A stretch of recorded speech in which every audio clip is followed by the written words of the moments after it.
Greetings! Had a few questions from people about making paraffin or wax breech rounds for 12 gauge or 410. So I've thrown a quick video here together. I may do a more elaborate one later. But right now I just had quite a few of the brethren asking about it through private message, so I wanted to address it for you guys, and as well I guess as for anyone else that you wish to share it with. What I've done is I went out and tried to make this video nice. I went and bought me a crayon factory. Try to make it a little more professional looking, you know, but this is going to be a lot of Ditch Ballistics you're going to get here. So what we're going to do is take a look over here at what I got going on. I've got an Altoids can here. That Altoids can will heat up in a hurry, so be aware of that. I've got 2 shelf brackets and 2 bolts and a couple of T candles. What I've done is put that Altoids box on across my 2 bolts to give myself a little space on top of these 2 shelf brackets. Took some of my beautiful daughter's crayons, crushed them up, and poured them in here. And it took about 25 seconds or so, and I've got some nice boiling wax that has a lot of pretty colors. Alright, I've taken a 12 gauge round and I've cut the dimpled end out. Inside of that 12 gauge round, you will find, if you look at this one, you see there's a difference in the color right about here. There's a plastic cup that holds your pellets, whether it be buckshot, field load, whatever. This is where your bullets are in this cartridge. Down here you don't want to mess with, but if you cut this dimple out, you're going to open up this area right here. And as an example, I've already put a spot of wax in this one, but that retaining pocket is going to be a piece of white plastic. So what we've done is we just took an X-Acto knife and cut the cap right out of there and pulled it out. Then I poured the shot into the top of that useful Altoids can. Then I've taken those shots and put them inside here to make it easier for me to get to them with my spoon. And now, what we're going to do here is we're going to get us a little bit of wax. Now, for purpose of, you know, making it look pretty, you can stir all that wax up and get those colors mixed together. It's not necessary unless it's just for your own. Now you have a couple, you know, you ain't got to like dash, but you'll want to get some pellets in there, and you'll want to go pellets,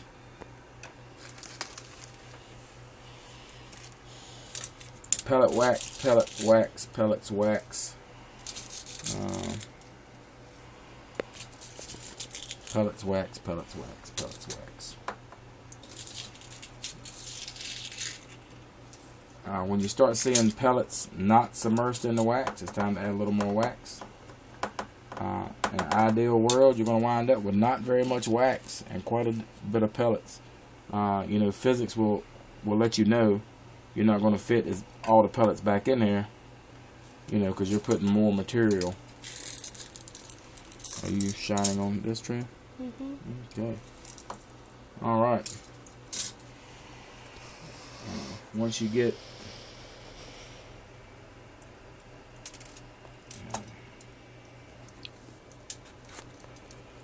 about as many on there as you're going to get, and you know, like I said, this is Ditch Ballistics, so you know, you could do fancy things like use a metal spoon. Alright. So I'm gonna let this round. Now, you know, I got a little wax on the outside. You can address that easily right now if you're not, you know, if you don't have waxophobia. And just peel that around, wipe it off, let that round cool.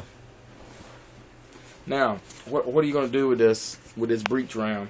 There's plenty of YouTube videos that you can see. Just search for paraffin 12 gauge round or breech round, 12 gauge breech round. I'm gonna hit it just for a second. Basically, when you have a slug, if we pretend this is the slug, and you impact a target, physics is going to go to work and that round's going to go through there.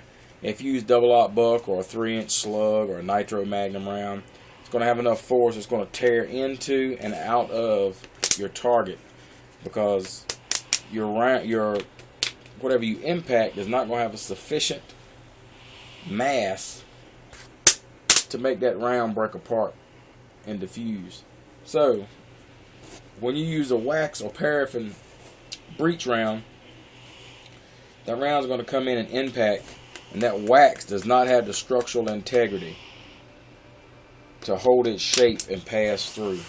So as soon as that round hits and impacts, it's going to get inside and it's going to go to pieces. And so as you saw, inside that round is all these little ball bearings. And when those ball bearings, when those little rounds get inside and that wax is no longer holding it together, they're going to spread out in every direction, except the exact direction they come back. They're going to go behind them, up, down, left, right, and they're just going to go all over everywhere.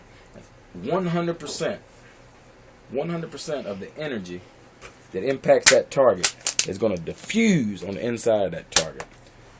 Excellent for causing massive, unrecoverable damage on flesh. But the reason it's called a breech round is because if you impact a door, a lock, a piece of metal, something not hardened, 100% of that force is going to diffuse out and into your target. So, if you have any questions, feel free to post. I'll be glad to answer them as best I can. These are very easy to make and very safe to make. Come on over, Trent, so we can. And all I do is I just take this X-Acto knife. Can you see my round there, Trent? I can't see it real close up. But... Alright. And all I'm doing is walking around the inside ledge of that round.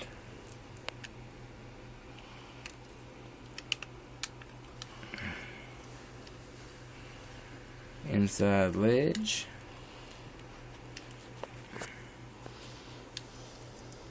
And you're not really cutting or sawing. Basically what you're doing is just playing connect the dots. You're making a lot of little cuts, and you're going to make them all the way around. And you don't need that piece anymore. You know, once you get this piece out, once you get it cut out, you don't have to put it back. It's not going back in place. You'll have a wax plug on the end, so you won't need it. Alright, so now we're going to start rolling this out of there.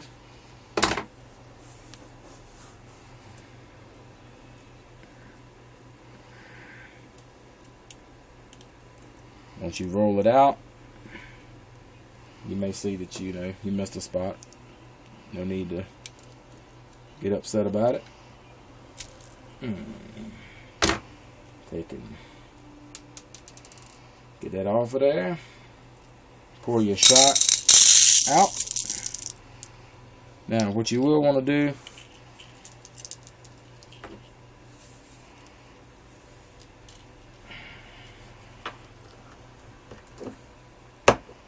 you got some shots still in there. Yeah, as my daughter pointed out, you may have a few shot in there. Don't sweat it. Yeah, you got this round cleared up here. What is that? You're good to go. If you have an edge, just a little stray, so I made a stray cut there. Make sure you keep the basic shape. And we'll do one more. No, a little blood. Always does the body good. All right, Trent, come back up and let's watch this round again. All right, so what we're gonna do is take a little bit of wax, put a little wax in the cup, put some rounds in the cup.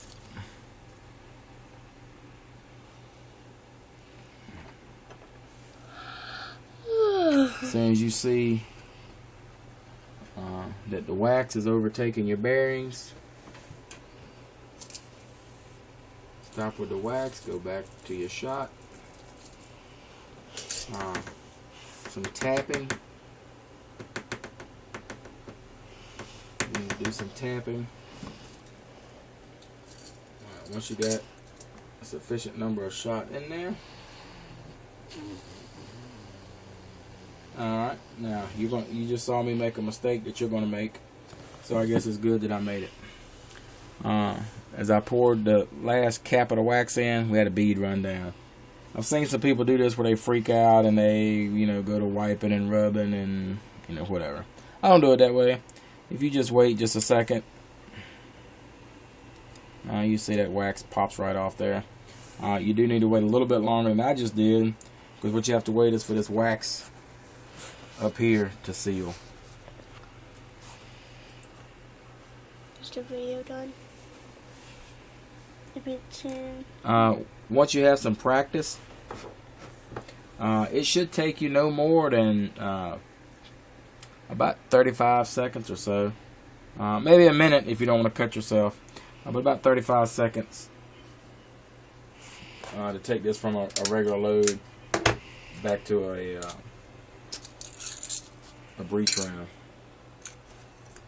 Alright, so once you have that fairly solid, you can just take, you can take pretty much anything. It's just wax like a crayon. Just scrape it off there. You definitely want to scrape that off the side of the round. By all means, you do not want to fire that. It will chamber and it will fire, but it will, foul your operation. You'll find that you're doing a lot of cleaning and trying to dig things out of places that they don't want to be. It's wax, so if you see a color, it's not clean. And you will spill some on there, I promise you. Out my reloading area, I've got funnels and whatever.